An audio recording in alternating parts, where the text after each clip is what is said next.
Hey Neha, how you doing today? Good. Hi, Mike. How are you doing? Yeah, really good, thank you.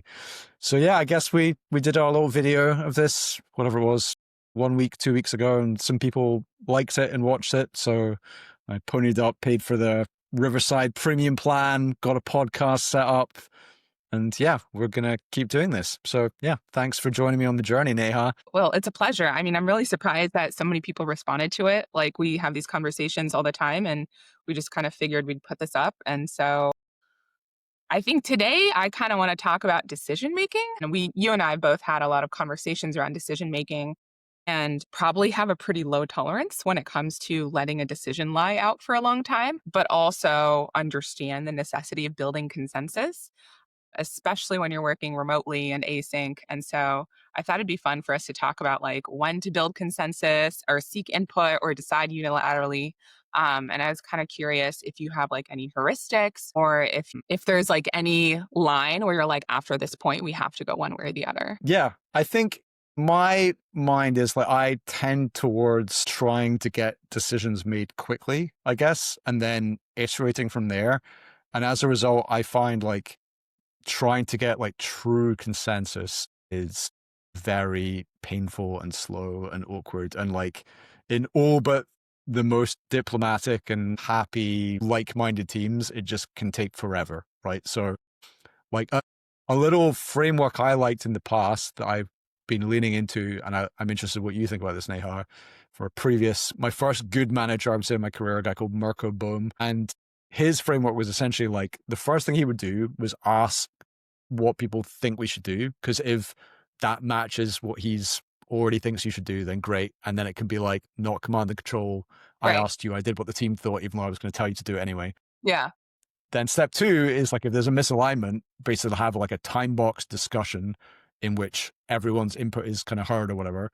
And then step three is basically being like, do you feel like I heard everything you needed to say, right? And I've heard your viewpoint.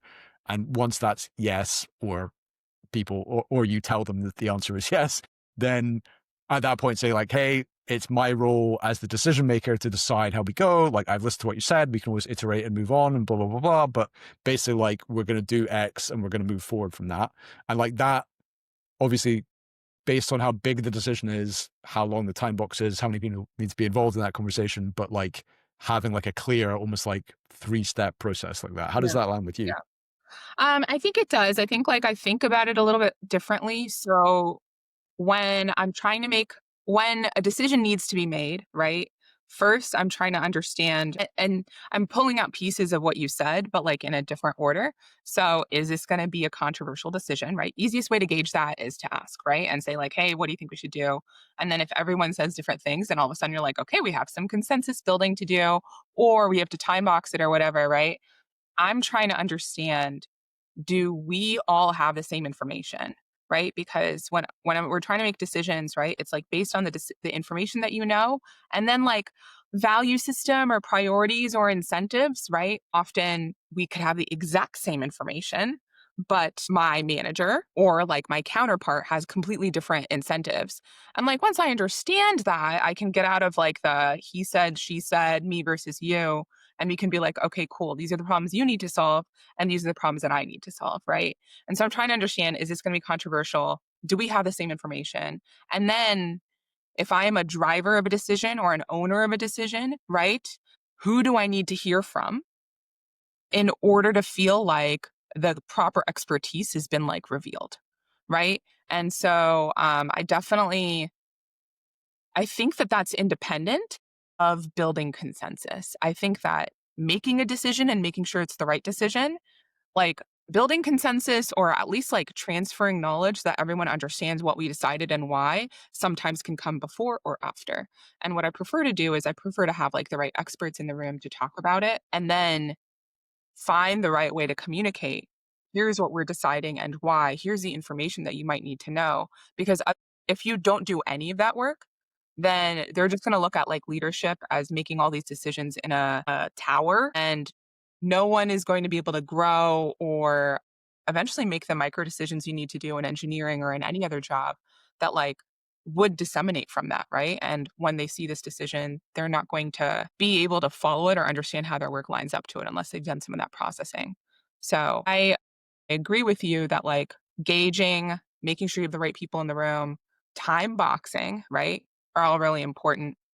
And I also think that like even the mechanism or like the tool you use to have those conversations, GitHub's like very interesting because every comment is weighed equally, right?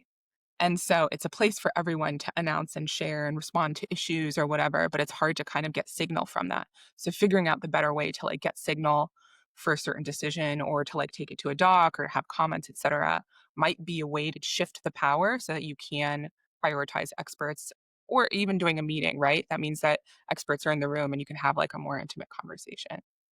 Try to avoid decision by consensus as much as possible. I want to instead focus on trust building with the team so that they understand that they don't have to be part of every decision. And actually, it's comforting. They can focus on the work that they want to do, and they know that the right people are in the room to have those conversations, right? Yeah, I really like the focus you said there on like information. I think that's something I guess I've been on both sides of when a decision is maybe controversial and people don't necessarily even disagree with the outcome. It's like they don't understand how you got there. And in the words of maths teachers everywhere, like showing you're working, right? Yes. And then you can get credit. The other one I've always loved since I learned about it is I think it's like an Amazon thing originally or Jeff Bezos or whatever, of the idea of like one way and two-way doors, right? It's like how reversible is this decision?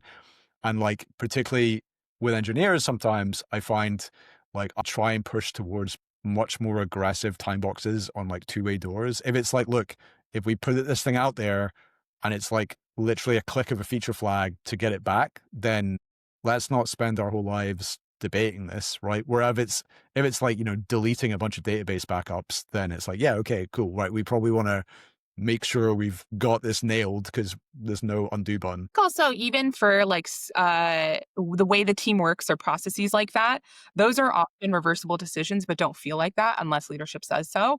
And so my trick from like day one was always like, hey, let's give this 3 weeks and see how we feel. It's not enough to just do that because if you keep on saying that and you never change anything, then no one's going to believe you. But I like to say, like, okay, cool, we're going to try this out. We're going to give it 3 weeks and schedule a retro or schedule some sort of thing on the calendar so they know that there's a place for them to voice whether this is working for them or not. Um, and that's like also a way to kind of show that two-way door, the reversible decision to be like, cool, there's like literally a point for us to reverse this. And you will have a say at this point, and I will tell you exactly how. And like funnily, right? Like this is it's all about communication. So you were saying, you know, show your work. I really think that when it comes to decisions, having that logical proof of being like, here's how we got here and why this is the information that we were accounting for, and this is the responsibilities or the priorities we needed to optimize for.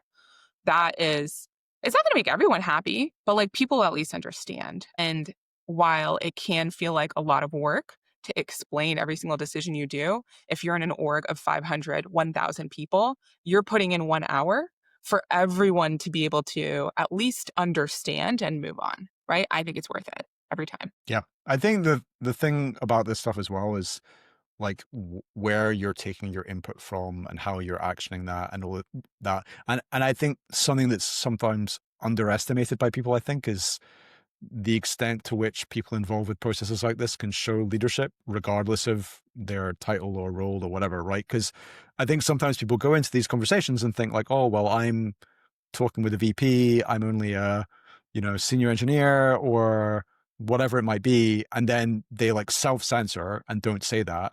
Yes. But instead, it's like they have the ability to kind of show leadership from any seat in the company by engaging with that. And also what's I've seen, you know, I guess we talked a little bit about this last week, but also as part of that is like as you become, you know, as you get a higher level or you're aspiring for a higher level or whatever it may be, it's like your ability to participate in those conversations and not throw your toys out the pram when you don't get your way is that itself is leadership, right? And not again like instantly jumping to back channels to bitch off about some decision you didn't like, but being like, hey, well, you know, here's how we're going to work around this or whatever. And just like showing leadership and accountability in that way, I think people think that like that's something that a title gives you, whereas Yes. often it's the other way around. Like you get the title by modeling that type of behavior. Yeah, and I think for a lot of decisions, right, it's not necessarily the most senior people in the room, especially, like, when it comes to management. Management is not on the ground writing the code, right? And so they actually are if I'm seeing a decision being made of management only about, like, technical decisions, that's, like, a red flag for me. You do need people on the ground, and yes, like, of course, I want to, like, invite the local principal I see into the conversation or the senior staff engineer, but I also sometimes want to say, like, okay, cool. Who's the newest person to this code base? Right. And so, like, they might have interesting input. Who's someone who's like worked in multiple teams? And like that could be a staff, that could be a senior engineer, right? Just like you said. But what I'm looking for, exactly as you said, is who is someone who is able to speak like clearly about what they think and they're not going to censor themselves for us, right? Who is then going to be responsible with the conversation that was had. And I'm always looking for new people, especially in the junior level, who can give us the ground floor understanding of what's going on. Because the principal engineer is so used to things being a certain way, especially if they've been at the company for like 7, 8 years, they are going to assume constraints that maybe are movable. And I want other people in the room. So I'm looking for those future leaders who are like, okay, cool. I would love for you to participate in this conversation. And if you can, you know, handle the power dynamics and still find a good way to contribute, right? Without getting intimidated by it or feeling like you're talking too much, right? Then you have this potential to grow a lot more. And we're going to keep on inviting you into those conversations. Yeah, I think that's the thing. I think people sometimes get it backwards on what senior leaders are looking for in those conversations, where people think like, when I'm in those private conversations with the senior leaders, I need to make sure I don't say something that they won't like or give them information that might scare them or whatever. Or just say But yes. then, Yeah. yeah, exactly, just say yes. But then when I'm almost like talking with my buddies in the like the team Slack, I can be like, oh, like they're making all these stupid decisions. And it's like actually it's the other way around, right? Like the senior leaders, they don't mind when you challenge them and ask difficult questions or raise difficult points. But it's like, particularly when a decision has already been reached, like people talk and people find out if you're just like complaining and whining in like, and that's not to say that you have to always agree with everything, because you can like build empathy with the team by being like, hey, this isn't the outcome I wanted either. But like, there's a level of, I guess, like professionalism there that varies probably very much from industry to industry and place to place.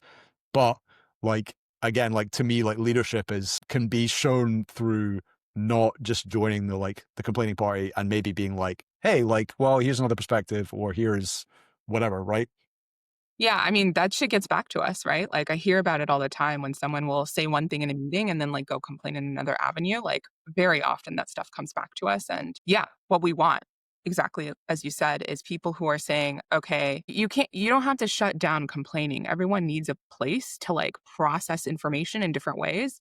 But if you were in the room, like, I expect you to at least be like, here's what actually happened. And to do a little bit of fact checking and to be like, yeah, I understand that you're frustrated. This was a hard decision and like they made these decisions because of these reasons. And you have to be on the other side. That definitely happens regardless of whether you're growing as an IC or growing in management. You have to flip over to the other side and become the man a little bit. But I think that there's a balance, right? Like I don't try to shut down complaining completely. I try to make sure that I'm inserting helpful information as we go so people find a way out. And I used to say this to my reports in the past, which is like, if you have distracted or started like drama or confusion, your job is to take it out as well. You can begin it as long as you finish it as well and you bring people back to their work, right? Because especially in a remote environment, you have Slack or you have Teams or whatever. Everyone is reading that chat at different times, right? And so everyone is watching that entire process and going through the same emotional roller coaster. So if it's unresolved, then like everyone who happens to read that day or in the next 24 hours are going to go through the same emotions. So you have to be responsible about that. And it's like a different thing than if you were in person, because in person, it's just whoever was there physically present and then whatever word spreads like rapid fire. But in remote world, you could have 1,000 people in a channel who eventually read that conversation and then come out with different opinions. Yeah, and I think some of this is ultimately up to compromise, right? Like you just like it sometimes compromise gets a bad name, both like a individual level and a technical level, whatever. But I think for being a manager or a leader or whatever, I think particularly management, like there's a certain amount of compromise built in there. Like, in fact, so we got a question from Justin Kenyon, a former coworker of us both at GitHub. He posted it on LinkedIn. Oh my God. So what Justin said was, I want to hear a little bit more about what kinds of internal compromises you both had to make to go from IC to, if that's individual contributor to engineering manager, and how you think that can evolve over time. So do you want to kick us off and your thoughts on that, Neha? Yeah, I think that internal compromises are like compromises I had with myself. I think that one of them was, my who I can complain to, who I can process with, who I can talk to when it comes to hard decisions or trying to understand what's going on gets much more limited, right? Like there's IC channels and I got kicked out of all of those, right? When I became an and like I don't find it responsible to complain to my reports or my skip reports, right? And even though most of my complaining is trying to understand and process so I can move on, I have to be very selective with that over time. So that's like one internal compromise that came to mind. I think the other one is that like the responsibility I've felt for those decisions has changed. But that's also because my max IC title was senior level. And so, like, I never made it to staff for principal IC level. So I can't really relate to that part and how that might have changed if I was like a higher level IC level going to feeling the accountability of that decision and feeling like, okay, cool. Who's going to take us out of this? And then be like, oh, it's me, right? Like, I feel like I'm the fallback for all decisions.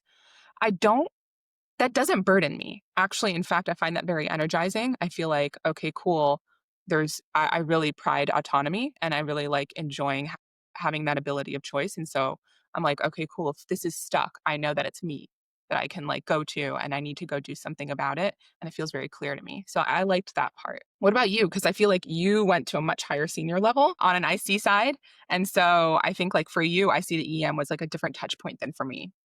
Yeah. And I guess it's been interesting for me like the last few years, because I guess I went from, I guess, GitHub where I was a principal engineer and I say, and like, I don't want to besmirch different people who are staff engineers or principal engineers or whatever, but I guess I would say I probably was pretty heavily on the end of like personally writing an awful lot of code as a principal engineer, then went to kind of do the startup thing. And again, started by writing a lot of code and then actually like I did a bit more management and then dialed that management down to do more code again.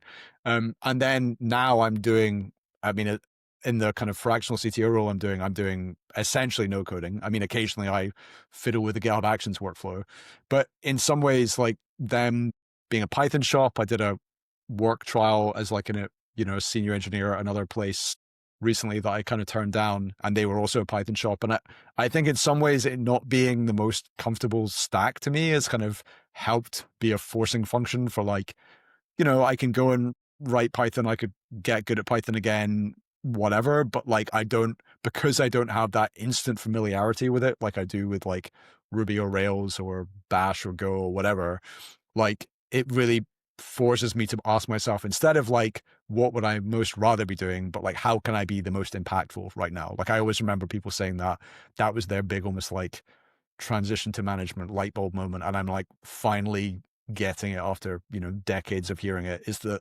it's like right now, if I'm working with an engineering team and I'm like building the levels of trust in engineering and between engineering and other departments, has higher impact on what the company needs right now than another person writing some Python code, right? And that's not to diminish that, but it's to say that like the skills I have and whatever and what the company needs right now, like I think that's maybe a compromise I've had, and almost being like, what does the company need versus what do I want, right? This reminds me, when I was a VP, I was talking to some of my reports and I was asking them, like, why, I came into an area that, like, I didn't have a lot of familiarity in to go be a leader for. And I was accepted as that leader, right? And I was asking them why. And one of the things that they said, which I think, like, could be taken as an insult, but I never did, was that they said, your role and like that you're not the most technical person in the room. And it's very similar to what you were saying, right? Like if you don't have familiarity with the stack, if you don't have familiarity with the code base, right, you're not going to be the most technical person in the room.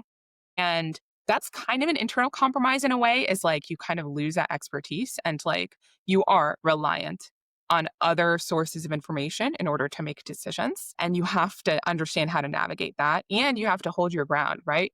Not having familiarity allows you to see things in a different way, and you have to understand how that plays out in the overall decision, right? You need familiarity and a lack of familiarity in order to find the right compromise. And so I think that like not being able to be the most technical and like not being able to make all decisions by yourself anymore and knowing who to go to and like being very good at navigating an org chart and talking to other people, that is like a different skill set. It's not completely different from being a senior level IC, but you're a little bit more reliant, right? And of course, like everyone should be able to go into the code base and answer the questions on their own.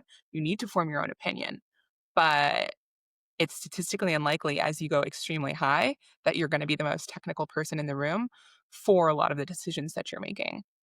That's sad. It doesn't feel good. It means that like when you make those decisions, you're gonna have to just wait and time will tell. And I fucking hate that shit, right? Like I want to know. I don't get my tests passing anymore, right? But that's something that you have to accept and embrace, right? And over time, you get a really good intuit. Like if you keep on doing that over time in management, then you get a pretty good intuition for truths and semi truths and non truths, and being able to weigh those truths against each other. And just like you said earlier, what's a reversible decision? What's an irreversible decision? A lot of it has to do with being accountable and saying, I'm willing to take this risk with you all in going in this direction. And if it doesn't work out, I will take the fall with you. Not with you, for you, pretty much, right? As leadership. So I think that that's also another part, is that an internal compromise is that you are essentially making a decision on imperfect information that you can't answer on your own and taking the fall for it, right? Because that's what accountability and ownership means, right? Yep. Yeah, I really like that point about accountability and ownership, because I think that's where there's often kind of confusion and upset, is often when that's unclear, right? And I think that's again something that comes back to consensus, deciding unilaterally, whatever. Like I think what sometimes when it doesn't go well is when you maybe make a unilateral decision or a very short time box decision or whatever, and then people think that they are accountable or responsible for the decision that you have made. And I guess like I found just being like really explicit about things all the time is really helpful, where you can say both like, oh, by the way, if this all goes to shit, like that's on me, that's not on you, right? Like, and not probably not helpful for you to shout I told you so if that happens, but at the same time, like I will learn from the fact if this happens enough times that like you recommended A, I said let's do B, it was a mistake, we should have done A, right? Over time, like a good leader will go and say, well, I should maybe be listening to this person more. But I think that's the other thing that's sometimes lost if you haven't sat in that seat in some ways, is that like, like senior engineer or whatever, like you might really know a lot about this type of thing, but if this all goes horribly wrong, like you might perceive it as your fault, but like the executive team or customers are going to perceive it as my fault, right? So like it's important that You, right? They're not going to yeah, call it senior engineer, right? yeah. But it can go the other way around as well, where like I think like the thing that I like about explicitness is it can also be quite explicit with delegation. Like I had a great conversation like a few months ago where it was a hard conversation, but the person said to me afterwards, like they appreciated how direct I was, where me and, some of the executive team had made a certain decision and they felt very strongly that we should go a different direction. Right. And I said to them basically, I was like, well, we can go your direction and we will change that. But just want to make clear, like, if we go your direction and it works out, then you were right and we were wrong, and your star is going to be rising and everyone's going to be really happy with you, right? Like, but if you essentially like talk us into going the other way and it doesn't work out, then that's going to be on you, right? Like, ultimately, we may well be responsible for that, but you will have accountability for Yeah. doing that. And I guess in that case as well, I made it super explicit at the end, and I was like, with that in mind, do you still want us to go in this direction, right? Because I think it would also be reasonable for them to be like, well, no, actually, like I don't have a high degree of confidence, right? Yeah. And they did. And that's, again, that's leadership, right? Being able to say, like, yeah, you know what? Like, I think you should make a different decision and I'm willing to take the consequences if that doesn't work out. Like, that's what leadership is, right? Yeah. So a few stories came to mind. I remember in my first team that I was managing desktop, um, I remember the opposite happening, which was being given feedback that I was building consensus too much. And they just like wanted me to make more decisions, which was really interesting. I think my reticence to that was not feeling ready to take ownership of the decisions that I was making. And so I wanted to make sure everyone was on the same page and we were all making this together. I think it's a trap to try to always build that kind of consensus. And when I went into my director role, I remember that I was being asked to be the directly responsible individual for one of the products that like I had very little familiarity with, discussions. And for the first time ever, having to have like very crisp language around accountability and being like, I'm looking for your input into my decision. Right. And part of that was because that wasn't clear to folks initially. And it wasn't even clear to me, right? Until I was going and presenting to the executive team. And I remember I had just taken a decision from the team and I just like presented what they said, right? And then they asked me, what do you think? And like, I hadn't thought about what I thought. And then my answer that came out of my mouth was the opposite of what I'd recommended, right? And they're like, so it's your job, Neha, to go and tell the team what you think. And like, you need to own that. And I was like, fuck, I have to completely change how I've been approaching everything so far. And from that point on, when I was talking to the team and I would ask them, okay, cool, what's your input? And if I would have to spend extra time to think, what do I actually think? And what is my opinion? And my goal from then on out was to reconcile and tell them, I hear what you're saying. I think the opposite. Here's why.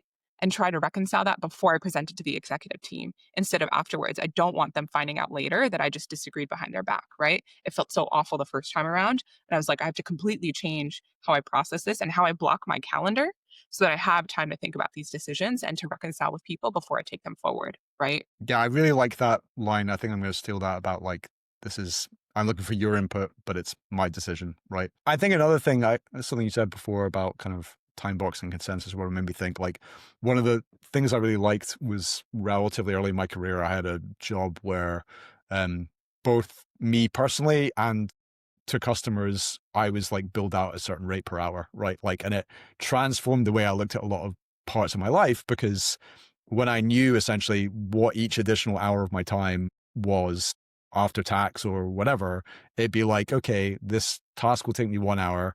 I really don't want to do it. I like it considerably less than my job.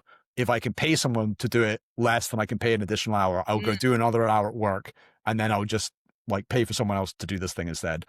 Right. But the thing that I like that kind of I take into the workplace with this is again with kind of maybe kind of consensus or like big meetings where we talk it through with like 20 people is it's being like, okay, well, how much is every person in that meeting paid, right?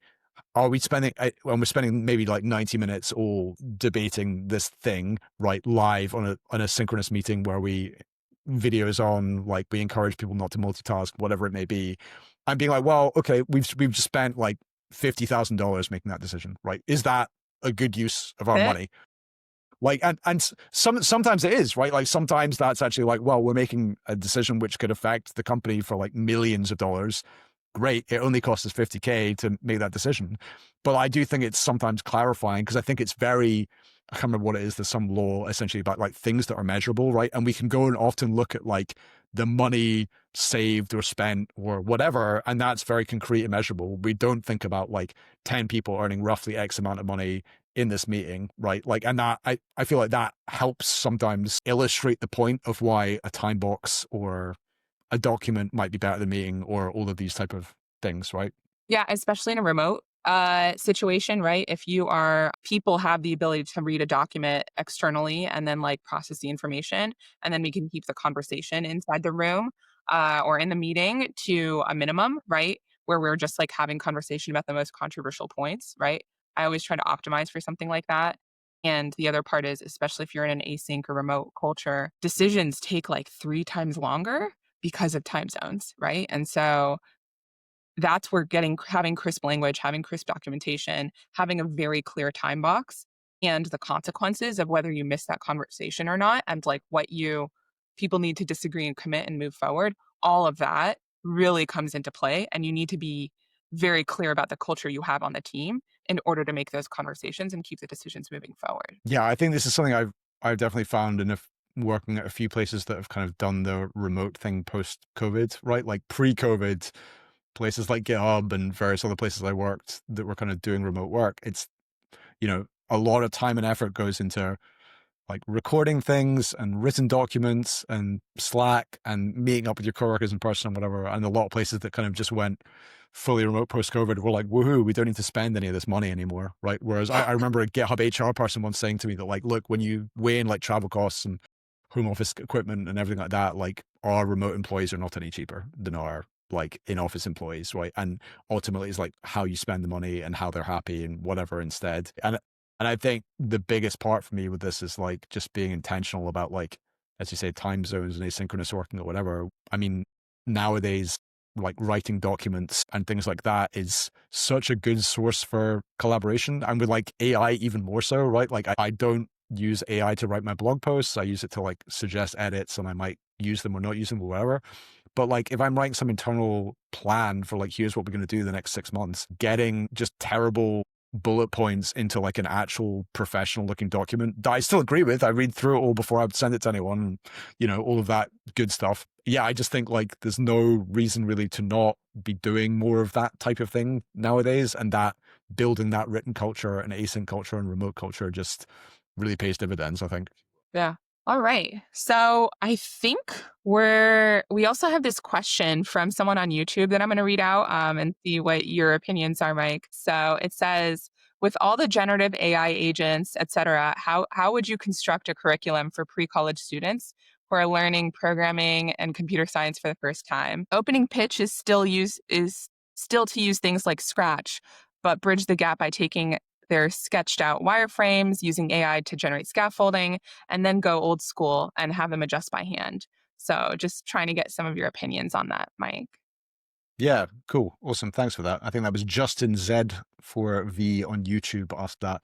Yeah, so I did a little project recently with like a friend's kid who wanted to do some stuff like this. Like he was in high school, was into Formula One, so we did a bunch of stuff playing with like Formula One open data and stuff like that. So I guess the fun meta thing with that is I actually used like ChatGPT to help me design his like 12-week program that he would be kind of working on.